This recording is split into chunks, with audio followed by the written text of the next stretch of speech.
The sun, one of nature's gifts to Africa, is abundant. In Kenya, beyond the main electricity grid, the sun is fusing with technology to power smallholder businesses and agriculture. Solar-powered technologies plays a critical role in economic development in Kenya, especially in the agricultural sector and also in the small businesses in Kenya, specifically in the off-grid areas. Productive use appliances have a big potential to transform rural economies, and especially underserved and off-grid rural economies. Look at avocado farmers in Murang'a County. They grow the famed Hass avocado for export. For a long time, they grappled with post-harvest losses due to lack of cold storage. Middlemen took advantage of them. Today, a solar technology has come to their rescue. Soko Fresh has introduced this solar-powered cold storage here. Farmers are now able to keep the produce fresh. They can preserve their harvest and earn more because of reduced post-harvest loss. Barafu inatusaidia sana kwa sababu ya hii avocado haiharibiki. We harvest from the farmers, bring the produce to the cold storage. We charge 2 shillings a kilo. Soko Fresh serves about 600 smallholder avocado farmers in Murang'a County. Through this model, we are seeing farmer incomes increase by 20 to 30%. Soko Fresh moves the cold storage from region to region. And solar technology is more than cooling. The future of the smallholder farmers is dependent on solar technology. In Matungulu constituency, Machakos County, Mwangi Njomo does what he knows best, tending to his farm. All these is under solar irrigation system. This area is a semi-arid area, and the only way to do farming is through irrigation. Njomo's pump was purchased from Sun Culture through the pay-go model, a prepaid credit concept for solar technology. And now the results are clear.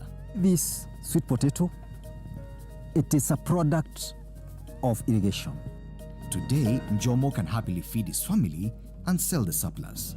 Hii panel uiweke kwa mabati. Solar technology is also hatching profitable poultry ventures. Inafaa uweke tu kwa row moja. In Narok County, Daniel Kariankei and his wife Abigail Morombi turned to solar to boost their small poultry business. The couple is installing a portable solar egg incubator. Kuku wakati unataka kulalishia, hauwezi tawala kuku ilalie, lakini hii utatawala kulalishia kwa sababu utanunua mayai, utakuja utaweka. Vincent Marvin is an officer at Mwezi Solar. We are targeting women mostly who are in the off-grid areas. They are mostly engaged with the poultry businesses. We want to ensure that we uplift their socio-economic enterprises through this incubator. Small wonder, Marvin is seeing a revolution. This product is going to revolutionize the poultry business in the country. And solar is even handing the youth an economic lifeline. Danson Nkuyayu, for instance.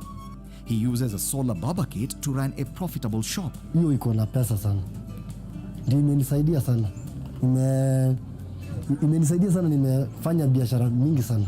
Initially, locals like Paresen Cole would make a 15-kilometer journey to Narok town for a simple haircut. Hatukuwa na kinyozi, lakini tumepata kinyozi hapa ya solar na ni mzuri sana. This barber kit was also acquired through the pay-go model. The barber kit is portable. That's why Danson can take his services to schools and communal ceremonies, boosting his income. Solar technologies are transformative, and more so in productive use. And the government has a key role to play in incentivizing uptake, as Victor Gadhogo explains. The government plays the role of formulating good policies, both at the national and county level, to ensure accessibility and affordability of the technologies. COVID-19 has equally been tough on solar business. The groupings or even selling this product to the markets, we are not accessing the markets the way we used to access them before. And this explains the need to consider solar technologies as part of the post-COVID economic recovery strategy. All said, solar technologies are here doing wonders. Indeed, it's sunny days ahead.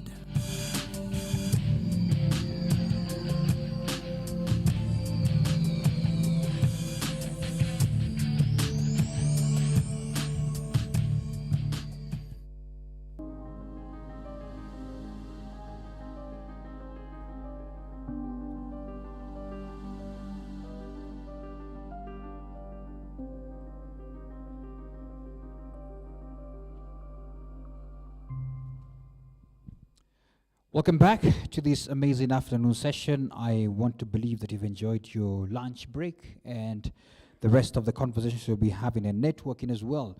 Have you had a chance as well to visit the booths that we have outside there? I hope you did, because there's a lot of things to learn there, some people to really educate you more, and questions and answers to be asked. This session is very respectful of the fact that it is an afternoon session, so it's not going to be very technical, complicated at all. We're going to make it as easy and flowing well. But first, we had a session earlier on where we had two presentations as well happen, and we had two amazing sessions of presentations by We Center and AGSOL. And I want to request, if you have, first of all, let me just organize it this way. If we have any question for Miss Simone, who is now joining us online, remember the one that we talked about, the e-waste and the electronic waste that they're doing. If you have any question, just shoot up your hand. I'll pass a mic. She'll be listening in, and then we can answer that, and then we can now go to AGSOL. So questions first for We Center. Miss Simone, who was presenting online. Anybody with a question? Hands up, just show me. Show me. There you go. All right. Oh, check your notes. Check your notes. I can hear people flipping the pages. Just check your notes. I understand. Lunch, sometimes when it's heavy, can be something. So check it out, and then we can ask. Anybody with a question, just shoot your hand up. Even if it's one, then we can answer. Anybody there? But I just wanted to also ask Miss Simone, if you're there, please, if you can just say hi. I know I cut short because lunch was calling, and I would like you to probably just in your final sentences, what did you want to say finally? Because we have some 5 minutes allocated for you to answer a question, and since I can't see people really showing up their hands, I'd like you to end your conversation on what you wanted to end on. Thank you so much. I don't see if yeah, you can hear me? Yeah. So, yes. I'm very grateful for the opportunity and for the platform on talking about climate change, and that you actually added the circular economy aspect onto the schedule, because I couldn't see it otherwise. It was more on all the other topics, which is great, but we need to work together. So, and we are all part of a consuming system. And when it comes to electronics and digital devices, we are all dependent on them, and they are great, but we need to learn how to take care of them in a safe manner. So if there are no questions, I'm hoping that I was very clear with my message, but also if anyone has any comments or suggestions, I'm all ears. Like said, we need to work together. So I'm very humble in that I don't know everything. So thank you so much. All right, thank you so much. So I just want to check whether there was any hand for her. Anybody who had, or there was one question here. Anybody else? So we can just have a quick flow. Check in. All right. So I'm going to ask you to ask your question. So Simone, you could listen to this question. Go ahead. Hello. Good afternoon. My name is Edwin Napora from National Youth Council. Mine was not a question, but I wanted to ask Ms. Simon if she's aware that National Youth Council is here. The reason why I'm saying so is that I would really want or appreciate that she works with us and leverage on the youth in this country so that we can meet the objective of e-waste management. Thank you. All right, I think that's a good question to you, Simone, and I think if I may broaden that question, what you are asking for is also, are there possible partnerships with organizations here so they can achieve at least their goal in a greater manner, is it? So, Simone, if you could kindly respond to that. Thank you so much. Yeah, and I'm happy you are there. For sure, it's so important that we all work together, exploring the opportunities, and also when it comes to the e-waste management, usually we start with training and creating awareness within the organizations that we partner with, like said. And then we also see, are there any opportunities of either when it comes to collection systems, the reuse, refurbishment, repair industry is also in great need of more, let's say, leverage on all parts when it comes to that. So actually, I can also mention we, in a project together with GIZ right now, we are looking at doing a curriculum for an e-waste management curriculum then to empower and formalize that part of the industry.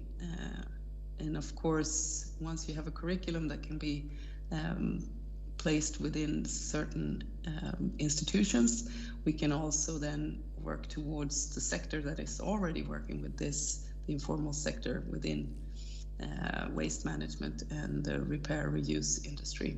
So yes, we do work together with both the youth organizations, but we also encourage more partnerships on this so that we can create job opportunities and also do greater awareness creation together. Thank you. All right. My question to you now, Ms. Simone, is what time is it there? Luckily, I'm in Sweden and it's just 1 hour difference, so it's 1:15 or 18 p.m. And it was sunny today. My grandchildren have been out swimming while I've been working on my vacation, but I'm very grateful to have been in this forum. So now I'm gonna shut down and head towards their house and spend the afternoon there. Yeah, thanks so much for that. So much. It was just a way of me getting to know what to say, to say bye. So enjoy your swimming with the grandkids and enjoy your lunch as well if you haven't had it. Thank you so much. All right, so allow me to now call Ismail. Please come forward as well. We would like, oh, there was a question. Oh my goodness, I didn't see that hand. Simone, are you still there? Oh, she has logged out, just going by. I'm here. Oh, you're there, you're lucky. Please ask the question. Thank you, MC. So my question is, okay, when I had the question, she has touched on the partnerships with organization. About a year ago, we started a conversation about partnership with We Center, a CPF Financial Services. Sorry, I should have introduced myself. My name is Kabale. I'm representing CPF Financial Services. So we started the partnership about a year ago, talks on it, and we are finalizing on it finally in the next few weeks.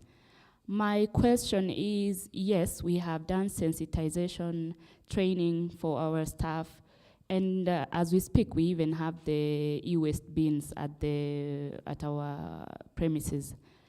Where I'm having the challenge is how to incentivize our staff members. Yes, we are doing the collective collection point from our organization as a group.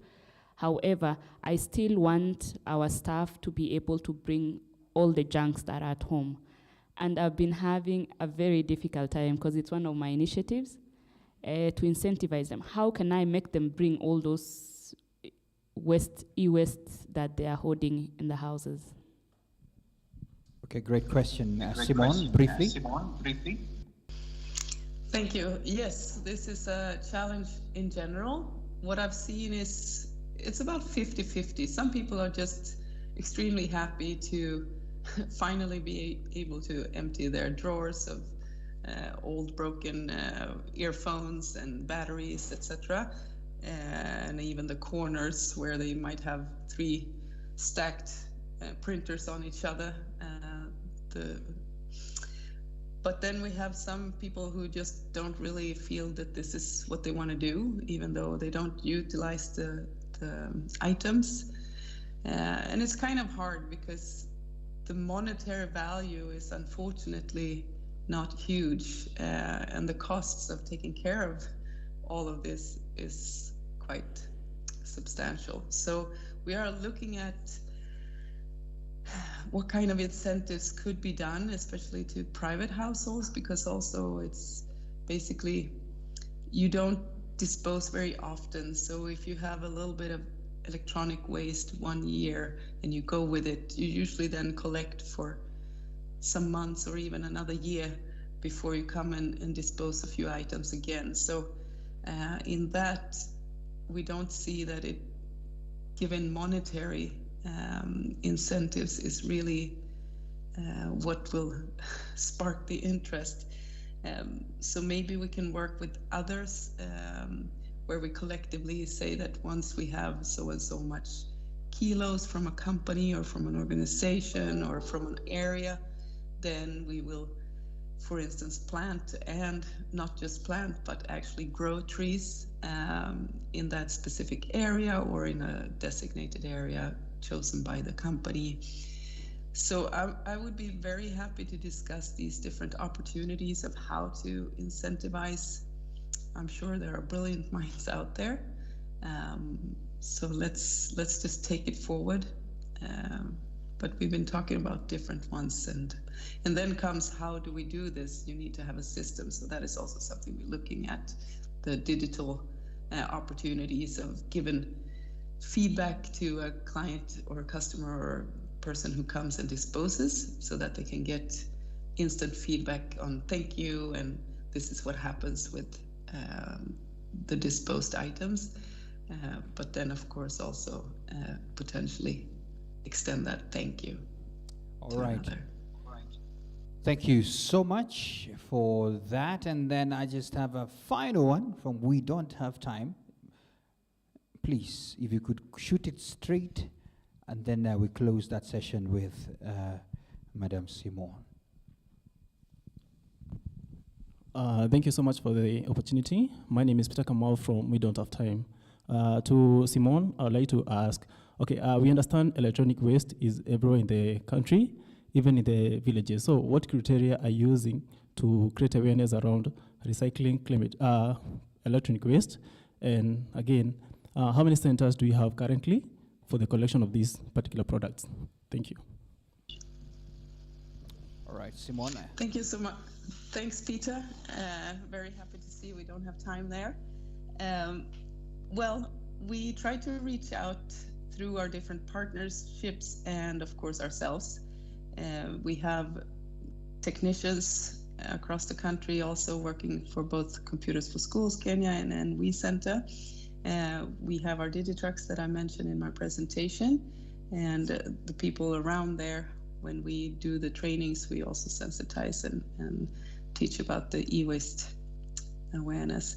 And then, of course, we have our collection centers in Kisumu, in Nakuru, Mombasa, and our facilities in Nairobi are in Utawala, Mihango, plus the Circular Innovation Hub in Lavington. And then in Nyeri and Machakos, we have engaged learning institutions, as well as coming up also in Eldoret, and hopefully soon Kitale. And Meru.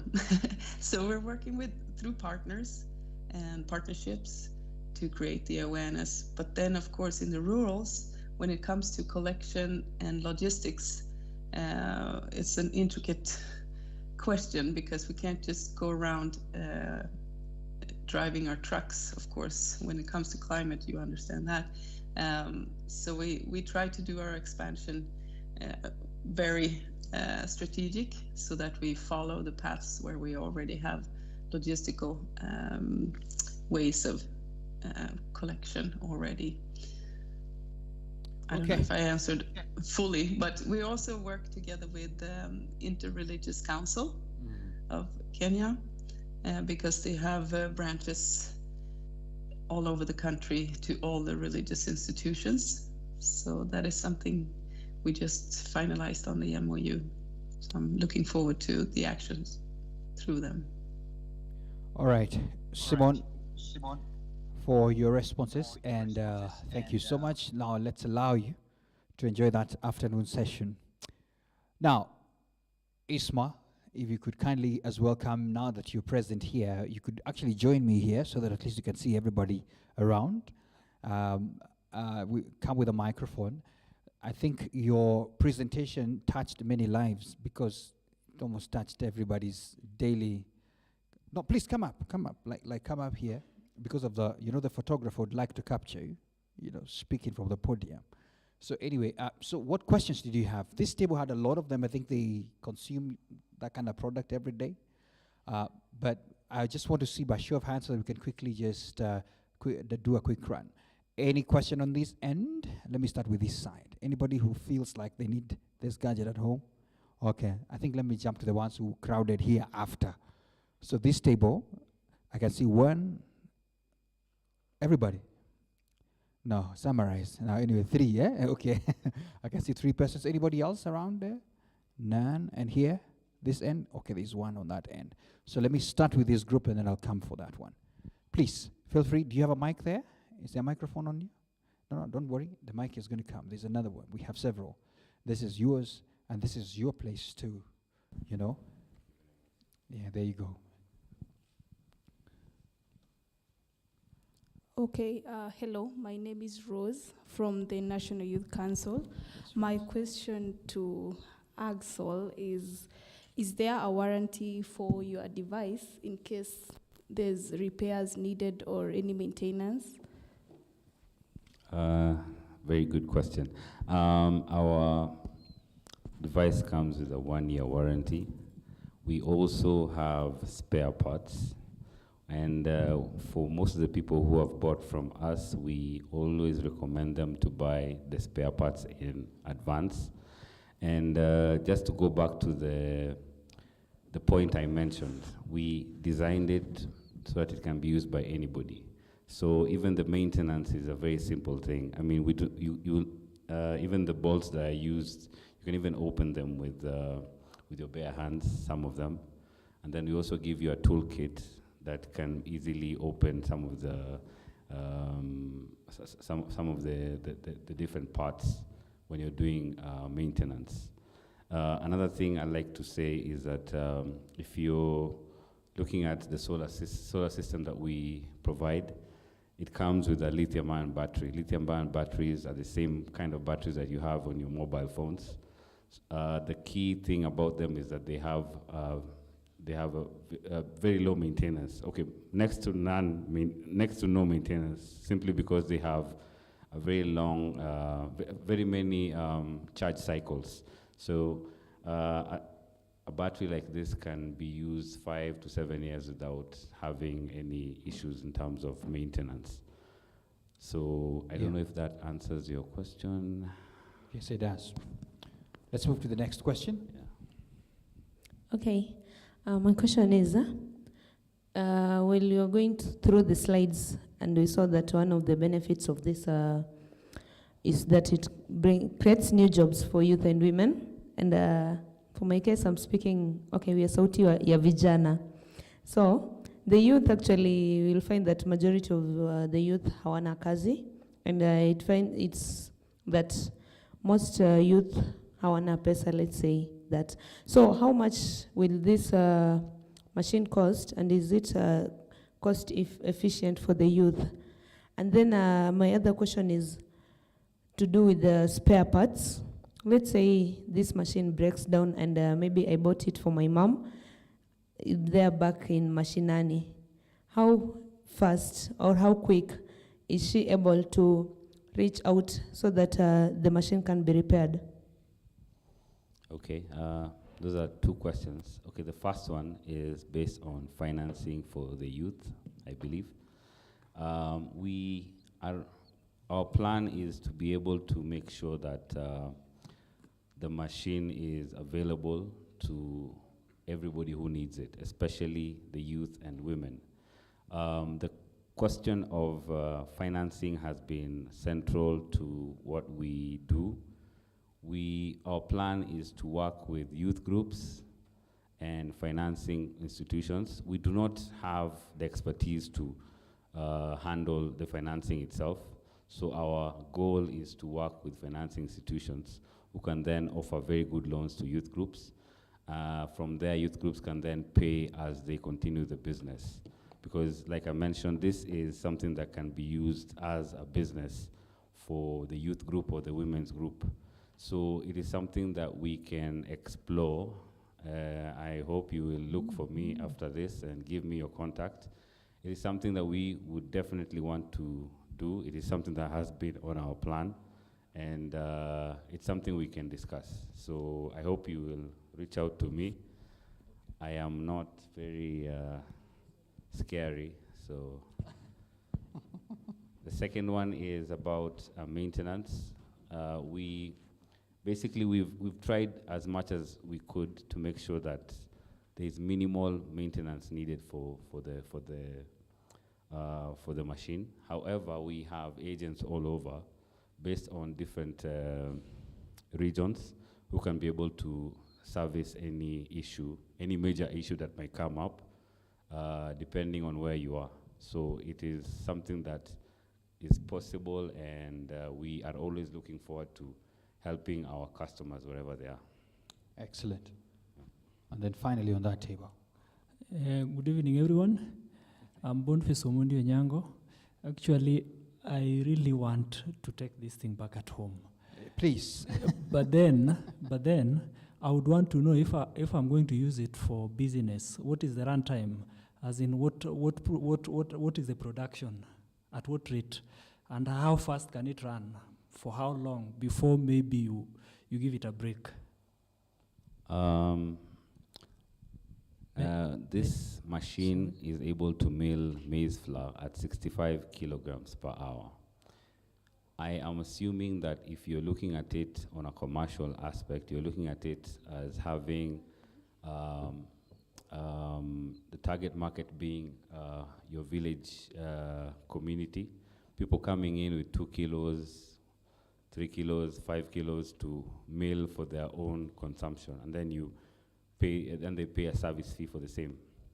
I don't know if you saw from the operation, this is a complete contrast to the normal diesel mill, where a normal diesel mill will only the operator will only switch it on if he has a number of people waiting in line.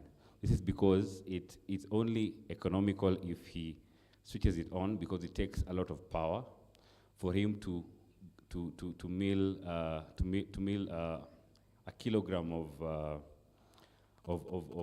milling a kilogram of maize does not make economical sense for him. He will have to wait. This one, you'll definitely be able to mill as many people as possible, or even one person, and then it switches itself off. Plus, the amount of power that it uses is very little. So in terms of even the amount of money that you will be using per kilogram of milled maize is very low. You will basically be having a booming business, because you'll be able to charge way less than what the normal diesel mill or electric mill back home charges. So it is a very good and viable business proposition for you. Look for me, I will give you our M-Pesa till number. Maybe to add another question. Yeah. How long does it stay with power, the battery, without the solar system? Let's assume that there is no sun. How long does the battery stay with power?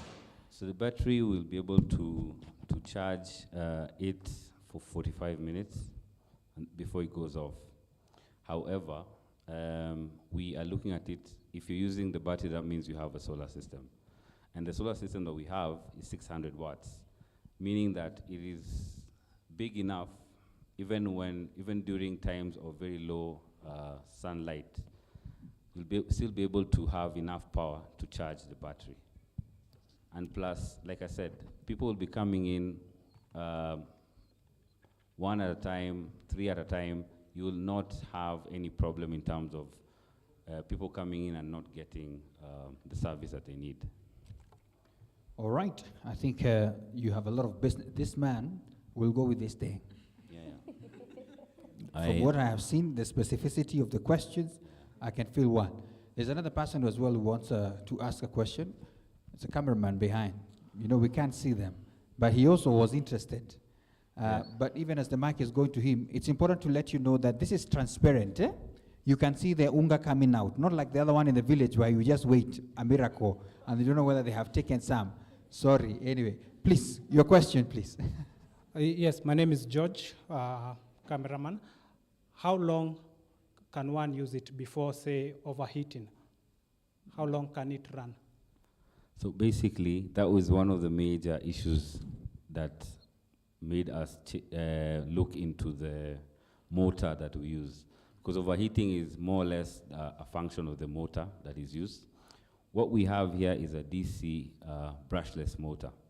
First of all, it doesn't have, for the normal posho mill, the motor has to, there's something called an inrush current. When you switch it on, there's a lot of current that needs to be drawn for it to start.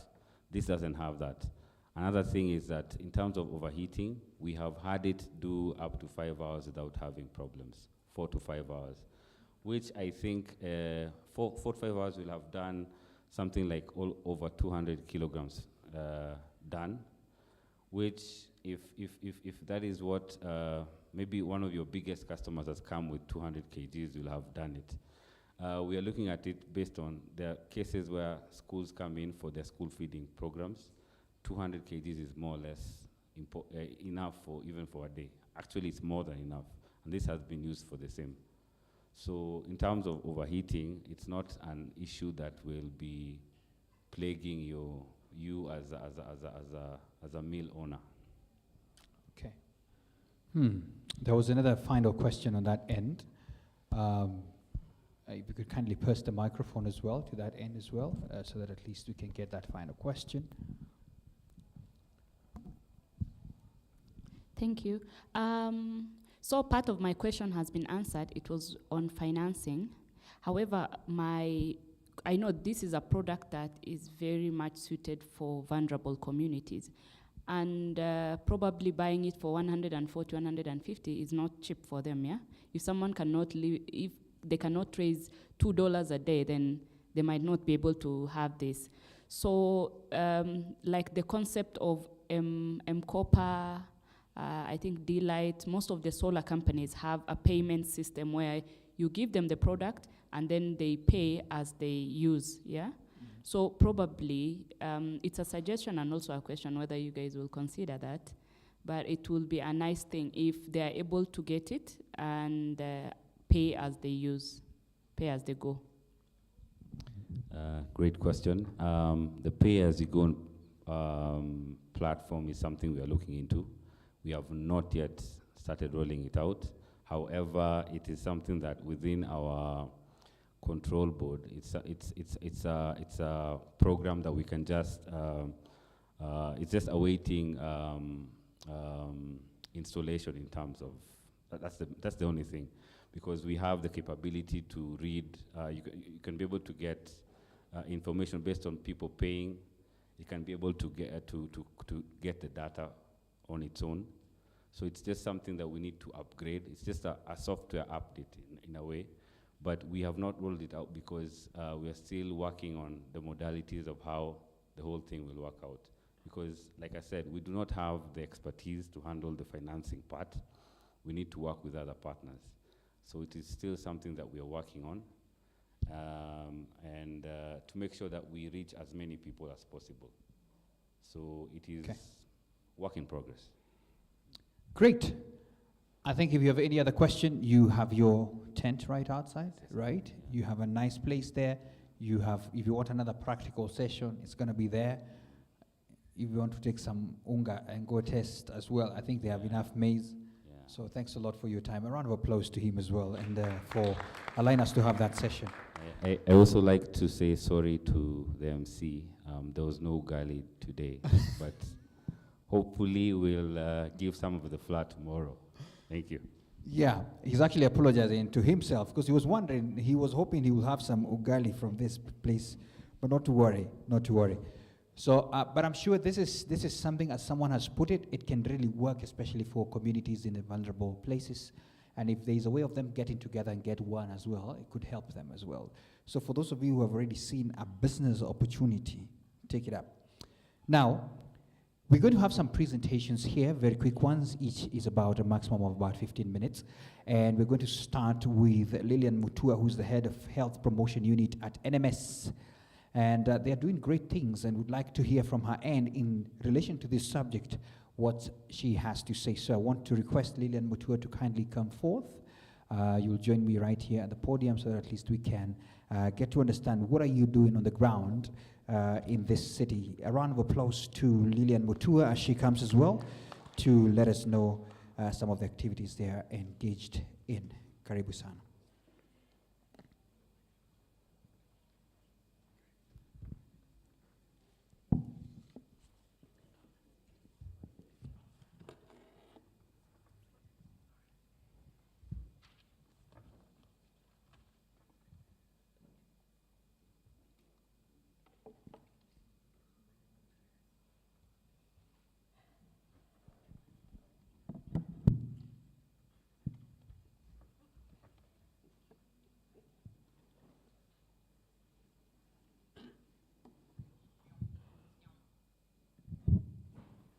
Good afternoon, everybody. My name is Lilian Mutua. I head the Health Promotion Unit at Nairobi Metropolitan Services, and my main role is to create awareness on issues that are pertinent to health, and also do health communication and social mobilization for health action. As you know, before NMS, there was the evolution of government. We were with the Nairobi City County government. But having again gone to NMS has not stopped our action. And first, let me thank Switch TV, which has invited us for this forum. I might not be a youth, but very youthful at heart and at mind. And I'm very grateful to see a lot of youth who are here. Not only for climate change, we've been given even free airtime at Switch TV to discuss issues which are very pertinent to the young people in regards to health. And I really commend them for taking up that role. As NMS, we know that Nairobi is our capital city. It is an international connectivity capital city. We also are a transit point for most of our other counties and even for the region. For this, we also know that there's a lot of urbanization happening in Nairobi, and where there's a lot of people migrating to the city to look for livelihood, to look for maybe what they call change. We find that Nairobi, number one, is overpopulated in the informal. 60% of the population of Nairobi lives in the informal, and they live in less than $1 a day. It is hand to mouth. When we look at this same population, we find that they are disadvantaged in very many areas. These are still the people who are working in our industries, working in our companies. As the Directorate of Health, we have different structures, and for the climate change, we work very closely with the environment. We also work very closely with the public health.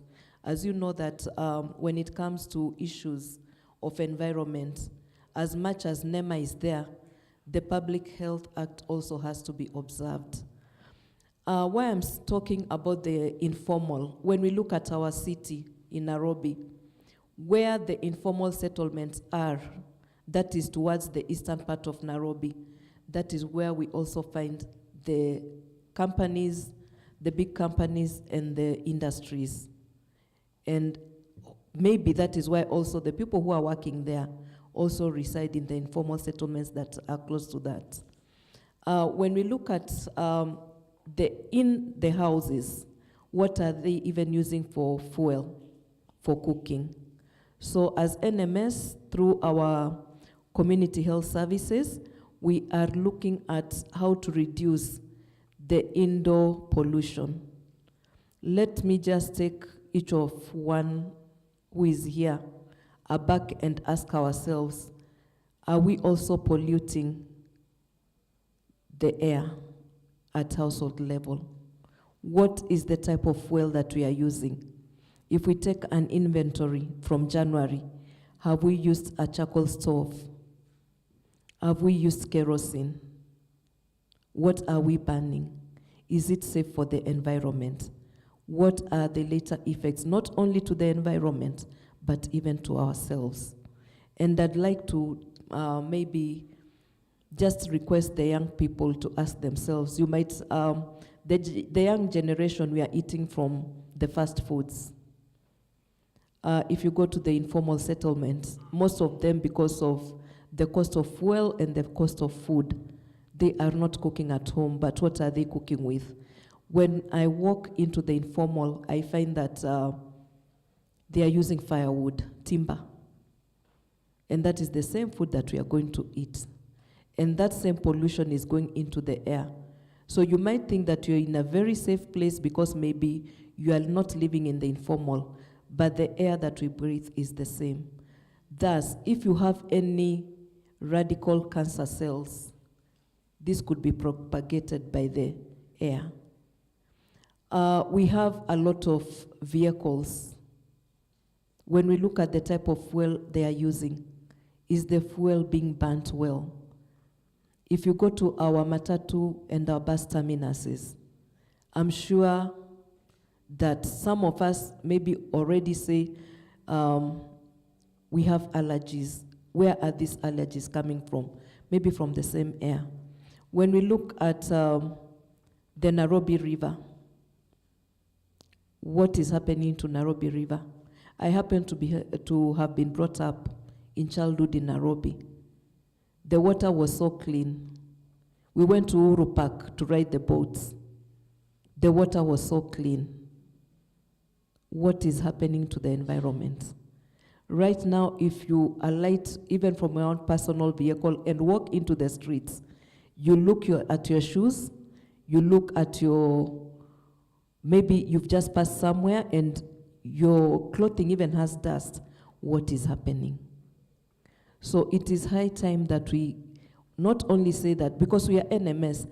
NMS is an implementing arm of the government. The county governments are policymakers and implementers. But what is the role of we, the Nairobians? Yes, the policy will be there, the law will be there, but who has to make the things right? It is we, the people who live in Nairobi, and we, the Kenyans. I was listening to what the lady who has just finished her conversation saying about E-West, and she was mentioning where they have started projects. I have E-West in my own house. I do not know where to take it to. I've tried even to segregate waste from my own household. Luckily enough, I've said even if I will not get as much to take paper to Chandaria, that is where I take my paper. I don't throw papers. I try to segregate the plastics from the other organic waste, but when the truck comes to collect, they mix it up. So what I'd like to say is that I personally, being a health promotion officer, in 2015, I started a small project in Kamkunji, and this was out of passion because I had just been posted to that sub-county where Isili lies. And when I was posted there, I didn't like what the streets were looking like. And there was a lot of litter with the plastic bottles. And I approached one of the persons who was the sub-county administrator, and I told her I want to start a challenge in the primary schools. And the challenge was for each students who come with plastic bottles or plastic cans, the teacher is going to write them somewhere. Then the sub-county administrator will look for a company who will collect the same in turn for recycling. And at the end of the term, a student can be given either books from the kitty that has been given back to the school, storybooks can be issued, the students who are very desperate can even have shoes to come to school with. And the children really loved the activity. And interesting enough, within a month, we could not see the plastic bottles. And why was I saying that? You remember we had the cleanup activity by the county government then. And I just decided to do something very small in my own way. And this brought a lot of schools and the children loved it. So it doesn't actually mean that, yes, there's policy direction, there's policy implementation, but we as individuals, what are we going to do? Because at the end of the day, when we are talking about climate change, it's about saving humanity. When I look at the young people in this room, when you will be my age and the age of others who I'm seeing in this room, what will be happening? Most of you are between 20 to 25 to 30. Add 30 more years. What will your life be like? Are you going to have issues of health because you did not save the environment today? We have seen in the developed countries, they are having incidences of other diseases that are not communicable, but you might not know how.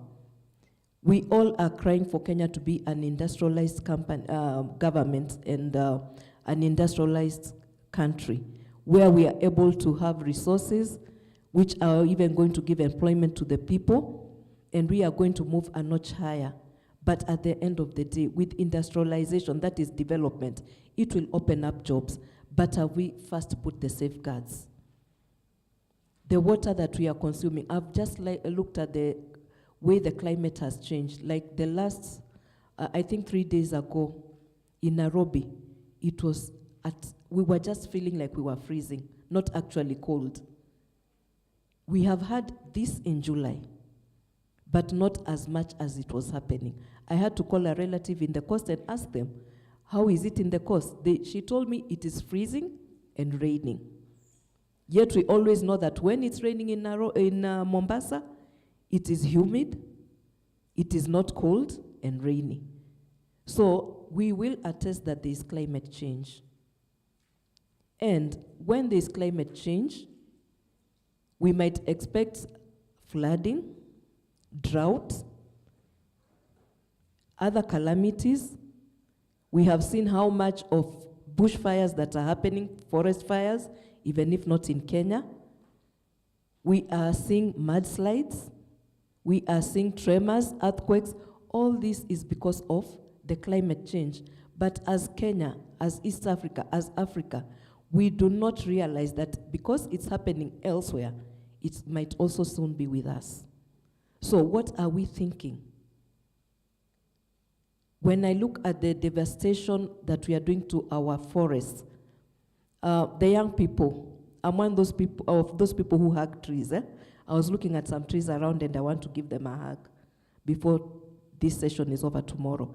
I hug trees because I know if the trees are not there, we shall not be well. So anytime I see a tree that has matured, I just want to give it a hug. It could be older than my grandparents for it to stand where it is. The other day when they were making the expressway, I know a lot of people were saying, yes, the development and what. I even had to Google. The same government who are being given contracts to come and build our roads in China, they uproot trees with the roots and go and replant them and take care of them. What were we doing in Nairobi? We were just cutting them. Some of the trees which are in these compounds are older than we are. So how long does it take for the vegetation, for the forests to look the way they are?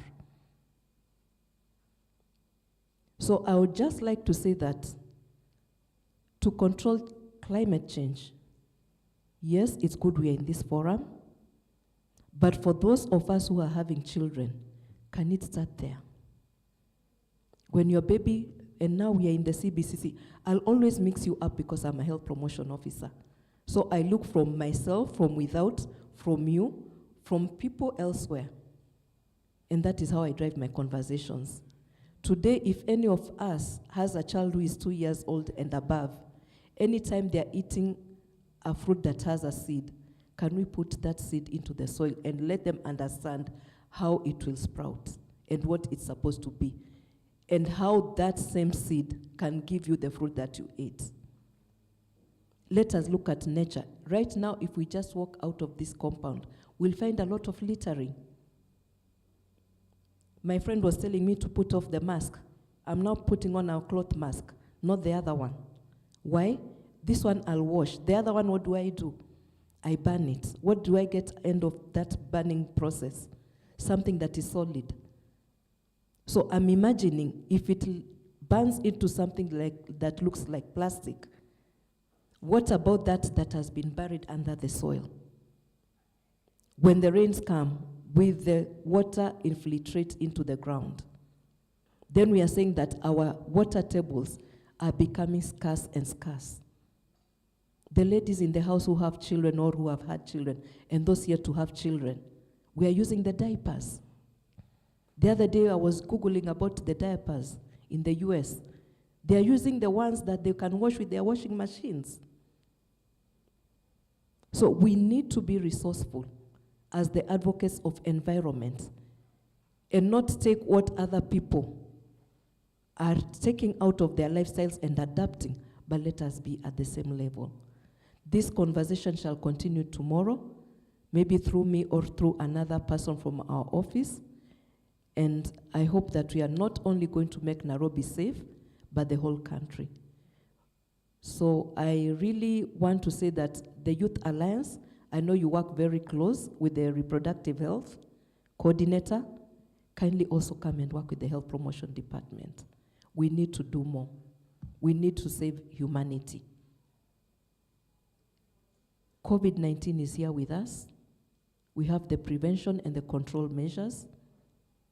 We should know what is happening in that space, especially when it comes to waste management. I know as Nairobi and as a nation we are doing so much, but we are only doing that in the health sector. But what happens to the mask that you use? Do you just trash it with the rest of the litter that comes from your house? Do you make it even safe for the environment? I think some years ago, I used to go to the internet and watch the way our plastic paper bags, you would see them in the northeastern like flags on top of trees. We've known that they've been a hazard to the livestock, to the wildlife. What about the masks that we are using? What about the plastic bottles that we are using? That which is not biodegradable, how are we handling it? The pollution. Yes, policies are there, implementers are there, but I know in health promotion we say we do healthy politics. It is you, the advocates, that will voice up for that mwananchi who cannot talk and for this nation. Thank you very much.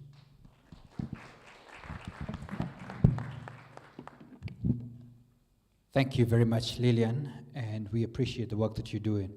And I want to believe today there is some vaccination happening. If you have not been vaccinated, I've just seen this table being looked at, especially the young people. Make sure you get vaccinated.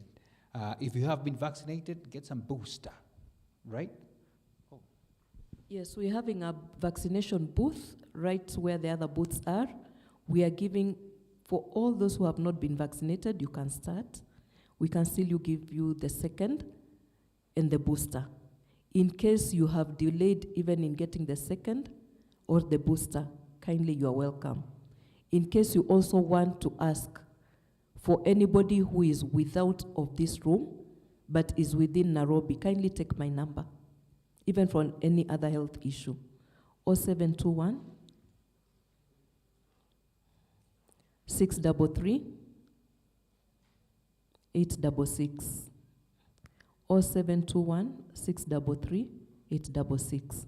We also have our NMS hotline number in case of any emergencies, disaster, or even you just want to talk to a health provider. You can call 1508. It is toll free. You don't need to pay. Issues of mental health, issues of sexual reproductive health, any issue health. Even if you just want to ask, maybe you need to do a certain service, where can you do it? We will always link you to the nearest facility. If we do not have the services there, then we can link you to a facility where that can be done. Thank you and have a good evening.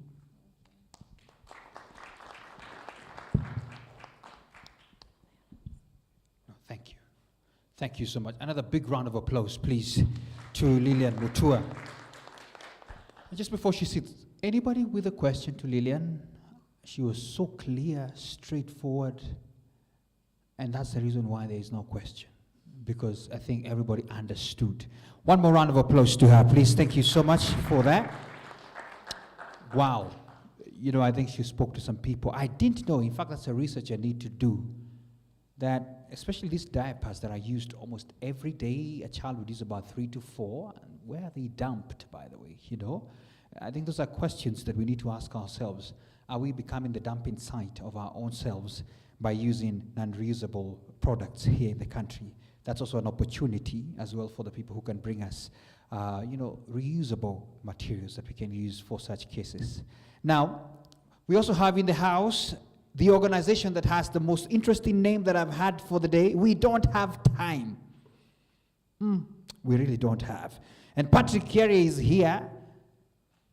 Patrick told me the reason why he likes pink is because it doesn't have any effect on the environment. Now, we don't have time has assured me that because they don't have time, they keep time. So they're going to have 10 minutes of just telling us what they are all up to. Karibu sana. Hamjambo. Good evening. Oh, ni afternoon, but it's evening. Okay, I'm Patrick Kiarie. I'm country director for this great organization called We Don't Have Time. Apart from being country director, I'm Africa representative of our We Don't Have Time. Okay, We Don't Have Time started back 2016 because we don't have time. We only have 10 minutes. I don't know how we'll share them with my team. It started back 2016 in Sweden by our founder, who is known as Igmar Esog, and his co-founder called David Olson. They were financiers, but they sit down and felt, truly we don't have time for our generation to come. And then they started this movement, and now the movement is the largest climate review platform in the world.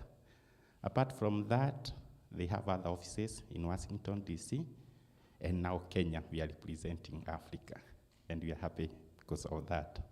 Okay, a little history about We Don't Have Time. Me, I happened to know them back 2019. When I was perusing the internet, I came across them, and I happened to write a review to our government of Kenya through Ministry of Education, and I called my review Borrowing from Future. I felt same case, it's like we are living in a bold future of Wangari Maathai. What about our generation to come, 2030, 2040? So it's our time to act together, and I believe through that action, we can change our world. I'm happy for what Lilian said. I can give you love. You have spoke in this forum very calmly, but I could connect with you emotionally, how you feel about our planet, about our country, and actually Nairobi.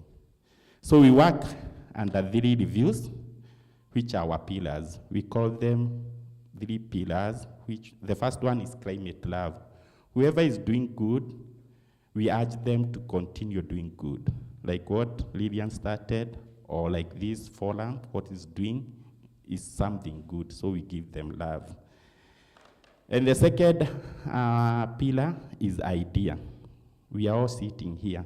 From morning, we have had a lot of ideas from anyone who have pitched his idea here.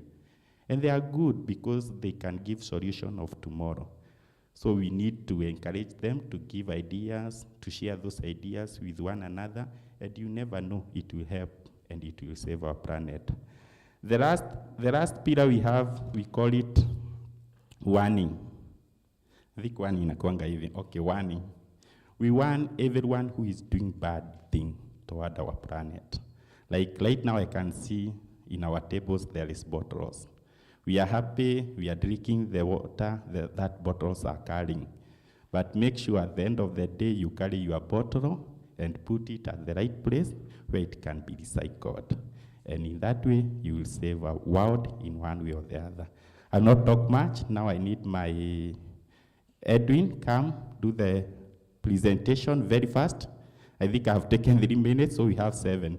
Then, Timothy, you give a partnership presentation. Thank you so much. Let's take care of our planet, and our motto, we say, together we are the solution to the climate crisis.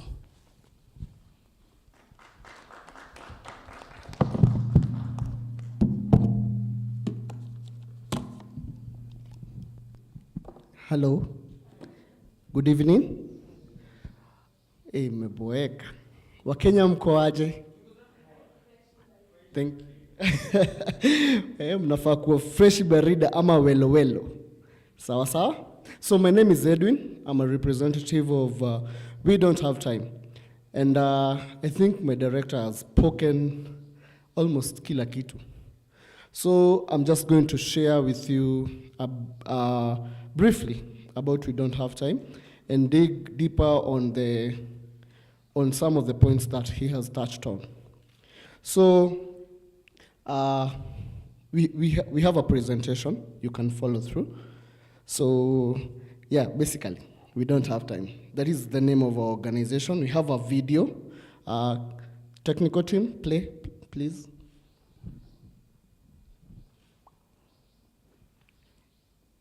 The video on the second slide.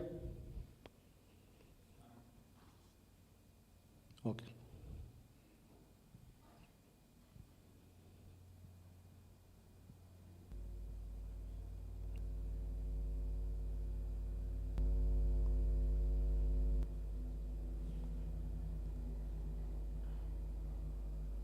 So let's just continue. Next slide, Basi.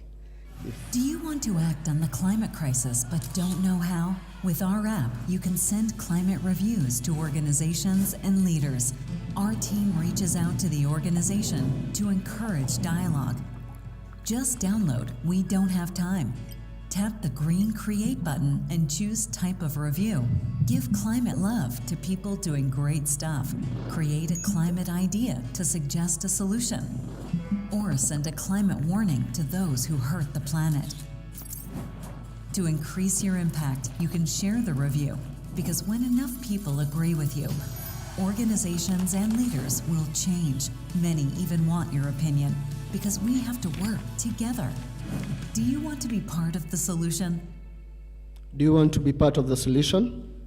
How many of us want to be part of the solution? Yes, all of us. So in We Don't Have Time, we usually say, together we are the solution to the climate crisis. Because we realize that as a single person, there is not much you can do, sindio? Kidole kimoja kiwi chawa, sindio?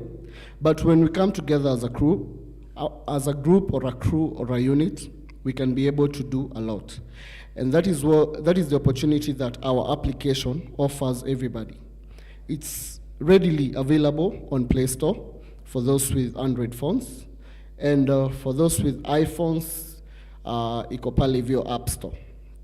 So our organization, basically, we've been told it's the largest review platform. What we do by review is like rating an organization or an individual.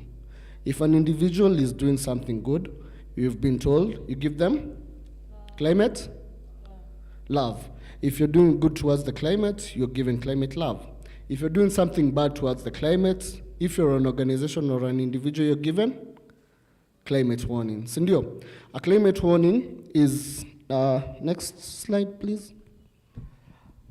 So the climate warning is where you give, you warn, you urge the recipients or the individual, the institution that you're writing to change their behavior if they're doing something wrong towards the climate. So you give them a suggestion of how they can remedy their actions. If it is a plastic, if they're using plastic bags, you can give them alternatives. You tell them this is bad, but you can also do this. Sawa? We are not here to bash anybody. We are here to solve, to bring up solutions. So as you're bashing someone, you also give them an alternative. Sawa sawa? So for the idea, we know all of us are environmentalists. We have projects, we have things that We know if they are implemented into law, they can do something positive. They can bring a positive impact to the environment or the planet as a whole. So if you have an idea, as Patrick did during the year he won, he wrote an idea of how we can make our world better. And the idea was the best liked idea during that year. He won, amesahau kuambia, he won 250,000. So that is what our platform does. It does good for good. It's a symbiotic type of relationship. If you give something, if you give the best idea in the platform, and it becomes the most liked idea or climate love or climate warning during the year, you win a total sum of 250,000. See scam, see cryptocurrency, it's real cash, hard money. Sawa sawa? So next slide, tena mbio mbio. Yeah, so basically that is our app. That is the dashboard of our application and our website, hapo chini. So once you register, once you download the app from Play Store or App Store, that is the dashboard that you'll get. Ile pale kwa simu. Pale hivyo kwa simu. Next slide. So when you open the app, that is actually what you'll get. When you go to write a review, you click on the green button pale chini. Then when you click the green button, next, you'll find something of the sort. Sawa?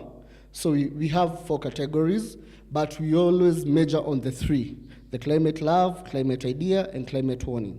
The first review is called a post, where you can post anything as long as it's climate related or environmental related. Sawa? Okay, next. So these are examples of reviews. Sawa? So first of all, we have a climate love. The first one is by Patrick Kiari.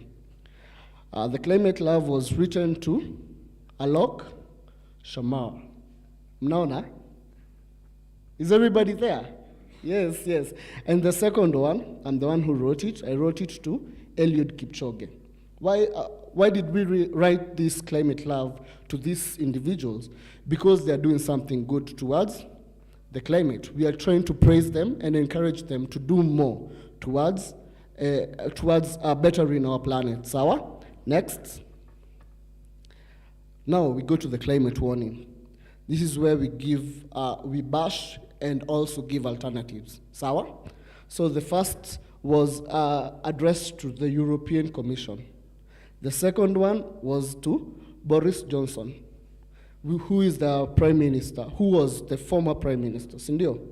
So, as you can see from the samples we've done, we are not afraid to go direct to the individual or the powerful people in our society. If it's EU, hatuogopi, because we are many. The voice of many. Lakini wewe ukiwa peke yako, hata uandike emails 200, hawezi kusikiza, si ndio? But if you write your review on We Don't Have Time, and it gets to 100 degrees, our organization reaches out as a unit, as an institution. It reaches out to EU. Inawaambia, look, there is someone who said this about your commission or your organization or you as a person, and you have to change. So it's up to them to change. Sawa sawa? And we go to them with solutions. Next. So this is the climate idea, where you give alternatives, you give ideas, you suggest what people can do. You also do the same. You target either individuals or institutions. Dakika tatu ni ndogo, lakini wacha twende next. Yeah, but I hope when you go to the app, you'll get to learn more. So how to write a climate review? So when you click the green button, yenye nimeonyesha hapo mbeleni, something of the sort ndio itapia. So at the top there, kuna find account. Find account, that is where you'll find the recipient, ama the person you are directing your review to. It can be an individual or an institution. Sawa? So the next part is climate review title. That is where you write your title, like a small sentence showing what your review is all about. Then, hapo chini, what is this review about? Now that is where you write your details. Sawa? And then there is an option of adding a video, a link, or a photo after writing all that. Are we together? Next. So after you've written, you press post, and then when your review reaches 100 degrees, on our platform, it's like Facebook. Kuna agree, like, and share. So our like is called agree. That means when you click on that agree button, it means that you have agreed with whatever the person have written about. So when we are going to approach the person you've directed the review to, inamaanisha 100 people have agreed with this. So si kitu mtu ametoka tu all over the place, akaileta. Sawa?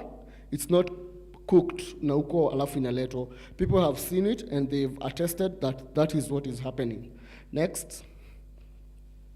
So you also have the privilege of sharing your reviews to your social platforms.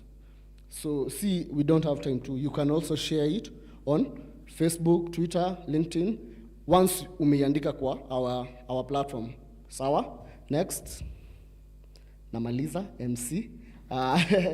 So yeah, as we said, when you get to 100 degrees, you'll get a reply from our organization, and our organization will now start taking action towards implementing your review or your idea or your climate lab. Sawa? Next. As I said, you can share it widely to make as many people possible join in the conversation. Sawa? Next. Now, finally, let's have this final video. Ni ya dakika moja tu. Alafu, my colleague atachukua dakika mbili.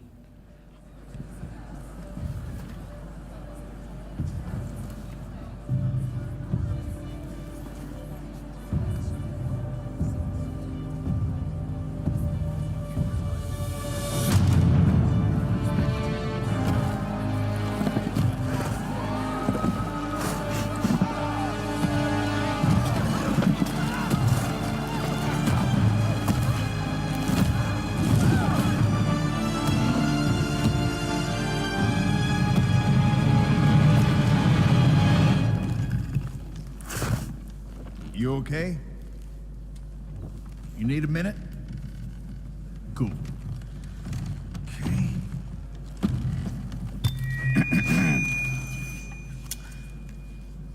Listen up, people. I know a thing or two about extinction. And let me tell you, and you'd kind of think this would be obvious, going extinct is a bad thing. And driving yourselves extinct? In 70 million years, that's the most ridiculous thing I've ever heard. At least we had an asteroid. What's your excuse? You're headed for a climate disaster, and yet every year governments spend hundreds of billions of public funds on fossil fuel subsidies. Imagine if we had spent hundreds of billions per year subsidizing giant meteors. That's what you're doing right now. Think of all the other things you could do with that money. Around the world, people are living in poverty. Don't you think helping them would make more sense than, I don't know, paying for the demise of your entire species? Let me be real for a second. You've got a huge opportunity right now. As you rebuild your economies and bounce back from this pandemic, this is humanity's big chance. So here's my wild idea. Don't choose extinction. Save your species before it's too late. It's time for you humans to stop making excuses and start making changes.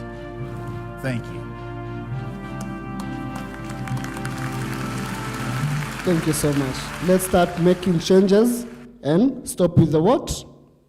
The excuses. Sawa sawa? Together with a solution to the climate change. Thank you so much. A lot of applause for him. Thank you so much. So my name is Timothy Ndegwa.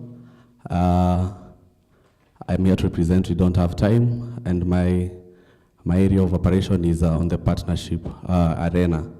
So I'll be brief. And besides taking climate action, we also work with like-minded organizations, you know, in the spirit of SDG number 17, when we collaborate with organizations and in our call to save humanity by taking climate action. So for the organizations that are here, we're looking forward to collaborate with you, to partner with you, and just to know, to voice out our voice, to amplify the climate voice. So we have several partners, and I'm glad Switch TV is one of our partners, and also We Center, the lady just presented. The organization is on the process of becoming our partner. NDP is also our partner, and we're looking forward to work with them on the COP27 event. And also Ericsson is also part of our partners. So we are trying to bring everyone on board. As Edwin has just said, we cannot do this thing alone. It's until we work, you know, in unison and in a collaborative way, we'll be able to remedy the effects of climate change. As our motto says, together with the solution to the climate crisis. So I'm really looking forward. We are open to NGOs. We are open to CBO, that is community-based organizations. We are open to companies. So feel free to engage with us, and we see how we can collaborate with each other. Thank you so much. A round of applause to We Don't Have Time. Yeah. And I know I really pushed you a little bit. You had an amazing presentation. In fact, that last video touched people. They clapped before you even told them to clap. They felt the urge. But thank you so much. I love the fact that it's a collaborative thing that you're saying. You know, the moment there are 100 voices, you take it up. And that's exactly what sometimes is missing. And you know, there are many chances of collaboration that I can already see. And we appreciate here, the home of Switch TV, to really as well take up the stories that are sent on our direction and, you know, speak with you so that at least you can help us in these conversations. Asanteni sana. Now, the final session of the day, and then we can have tea. I know some of you are still reeling from the effects of lunch. Abigail Diana is from E+ Services. If you're there, please, you could be coming in right here. She spoke to me on the sideline and told me, you know, I will not take much time as well. You know, we don't have time. Persuaded us through their presentation. Abigail said, for me, I'll only take 9.5, which is appreciated. So she's right here. I think they will be setting up your presentation somehow. They're telling me that. You know, somehow I'm communicating with them. But in the meantime, you could be telling us a few things. First of all, did you feel that presentation from those guys? You did. Where is the microphone? There's another microphone there. We're also a bit sensitive, you know. NMS is in the house, and we need to show them we're not touching everybody's mic this time. Yeah, I just wanted to know your reactions a little bit on that. What do you feel about what they're doing? I think they're doing a really important thing to bring people's voices together. Because if I am alone, there are low chances that I will be heard. Absolutely. But if somebody says something and a lot of people agree and that is made visible, I think it's a really major thing they're doing. I think you should also applaud again because they're doing such a nice thing. One more time. Yes. One more time for We Don't Have Time. Anyway, thank you so much. I think the session is yours now. Okay. Good evening. Good evening. I know you guys are tired, but I'll just do this briefly. My name is Abigail, and I am from Emergency Plus Medical Services. It is such an honor to be amongst powerful people, among changes, among people who have the will, and young people. I am so happy to see so many young people. And Emergency Plus Medical Services is a company that is fully owned by the Kenya Red Cross. We are a sister company to Switch TV, and we are really happy that they called us and told us you should join us today and be among the change makers that are here today. So I'm sure if you've been outside, we've had tea, and also as we're going for lunch, you've seen an ambulance that is outside there. That is one of our state-of-the-art ambulances that we have. So what E+ basically does, We specialize in advanced pre-hospital care and ambulance services. And these ambulances are spread out evenly across the country. We have 128 ambulances spread across the country. We have basic life support and advanced life support. And in case of any emergency, we have an emergency hotline where you can call. I don't know if you might be interested to write this down. Our emergency number is 0700 395 395. 0700 395 395. So E-Plus operates on both commercial basis and CSR basis. That is, in case of any road traffic accident, we have been responding over the years since 2010. We've been responding to road traffic accidents as part of our CSR responsibility, where we will take the patients to hospital at no charge. And we also do care in transit, where we're not just transporting patients to hospital, we give them care while they are inside the ambulance. So we have, E-Plus is a super brand company in emergency medical services, and we have state-of-the-art ambulances. So we have products where we have family memberships, individual memberships, and we also offer standby ambulances during events. For example, the ambulance that is outside there.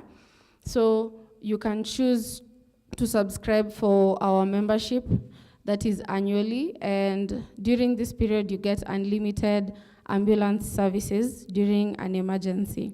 Apart from that, we have an online platform for telemedicine called eDoc, where you can always log into the platform and you can see a doctor anytime. And apart from that, we also work together with corporates.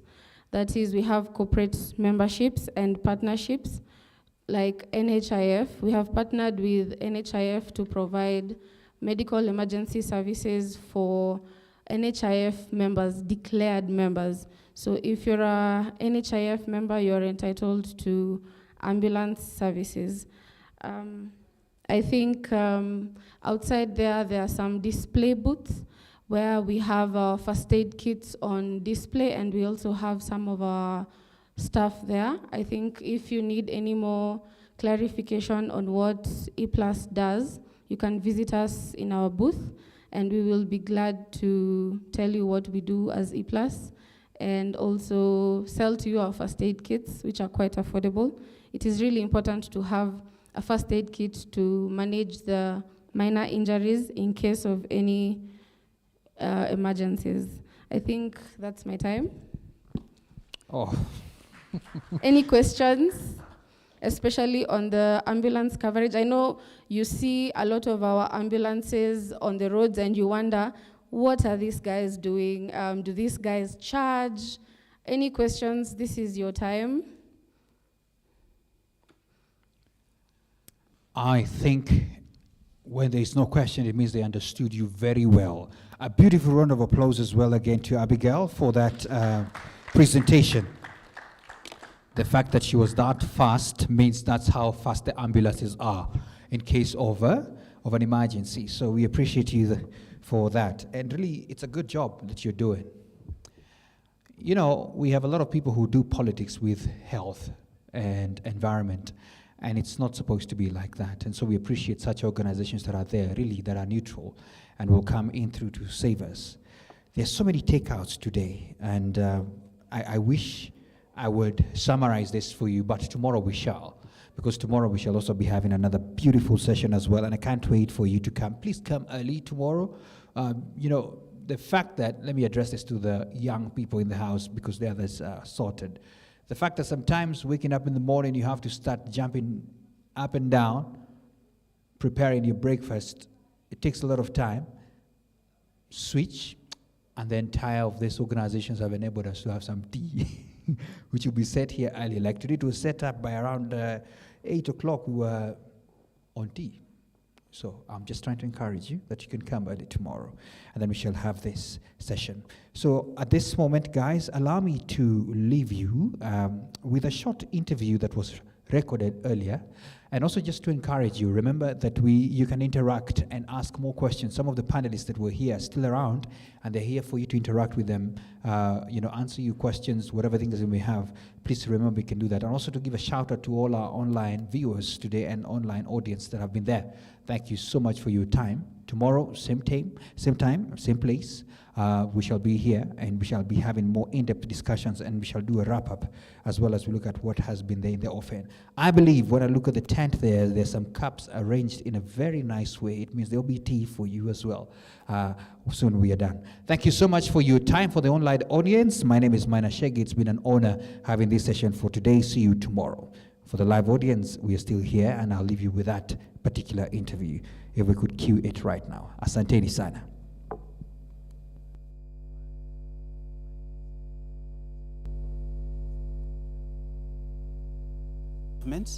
Which came up with a 160 million euro fund, which is managed by 4 consortium partners.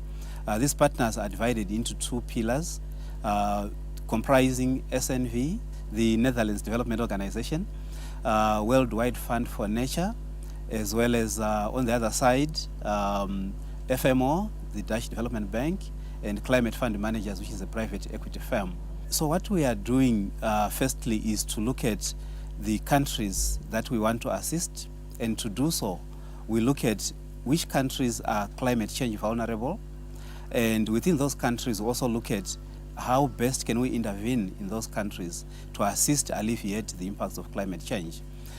To get on to the action now, we first of all have a qualifying criteria of countries, and we intervene in less developed countries, LDCs. That's one key criteria. And secondly, some of the countries may not be LDCs, may be middle income, but they may be also Dutch priority countries, which means according to the Minister of Finance of the Netherlands government, they are countries that they would want to continue to work with. So it's less developed countries and or Dutch priority countries. Those are the countries that we focus on. Apart from that, we then look at what we call the landscape approach, where in a particular country, we then look at which regions in those countries or in that country are vulnerable to climate change. We then want to work with companies and communities in those areas to assist alleviating the impact of climate change. We are geared towards climate change adaptation, and in so doing, also want to work with the private sector. We have a misconception that maybe climate finance only comes from foreign organizations, but here we are saying it can be local, it can be national, and of course it can also come from transnational sources. And it can also support both mitigation and adaptation. So climate finance then, in our view, is from any of those sources, but geared towards alleviating the impact of climate change, be it through mitigation or adaptation.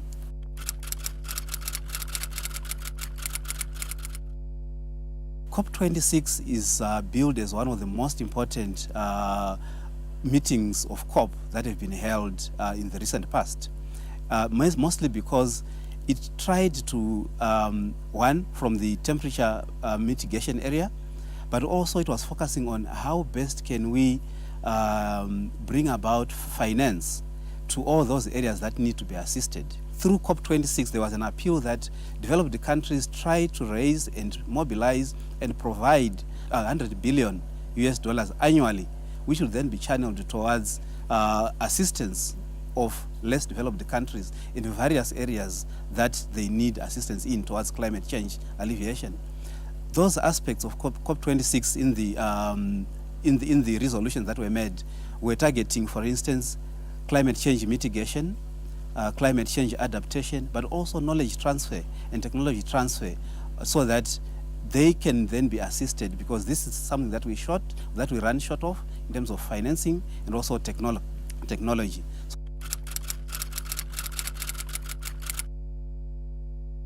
We have a company that is operating here in Kenya starting last year using technology from India. It converts the 40-foot and 80-foot containers into cold cold rooms, as it were, using solar power, and this is renewable energy, clean energy. So these containers are converted, and they can be varied in temperatures depending on where they will be deployed.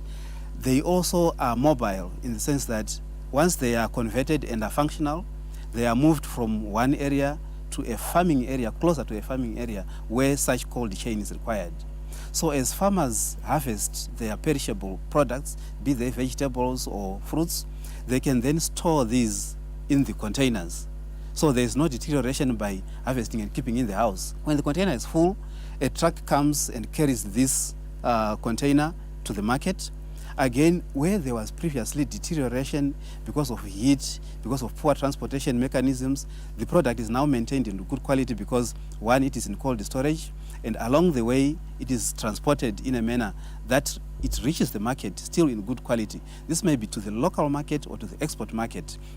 So this company is going to be deploying many of these containers in various areas depending on what is grown in those areas, and temperatures vary. So they can also be adjusted to suit what is grown and need to be transported in whatever temperature to the market. The farmer is no longer forced to to harvest and send to the market at short notice. They can do that at will, at their own time, and they can then get a better price for their product because it gets to the market at in good quality, and hence they can sell at the prevailing good prices, which helps household incomes and also farmer livelihoods.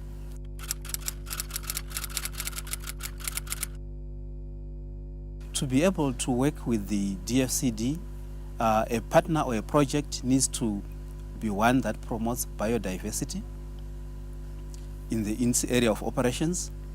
It needs to be a project that helps to promote avoidance of deforestation as a second criteria. And thirdly, it should be a project that helps to support or promote climate change adaptation. And by that we are looking at how does this project or partner help systems change and also then build resilience and sustainability in an operation or in a community. We are looking, for instance, at situations where currently farmers are using diesel-powered water pumps for their irrigation systems. They may also be using diesel-powered generators to thrash their corn or wheat or whatever it is. We are saying with DFCD and climate change adaptation, the way we are working, and one for us to then to be able to work with them, their technology and their way of operation should help change from fossil fuels, for instance, to clean renewable energy. And once that is done, these operations should be self-sustaining and be able to continuously generate those positive environmental and socio-economic impact as expected. And then that way they become self-sustaining, they don't depend on donor money, and can continue to operate so in perpetuity. That's a partner that would want to work with.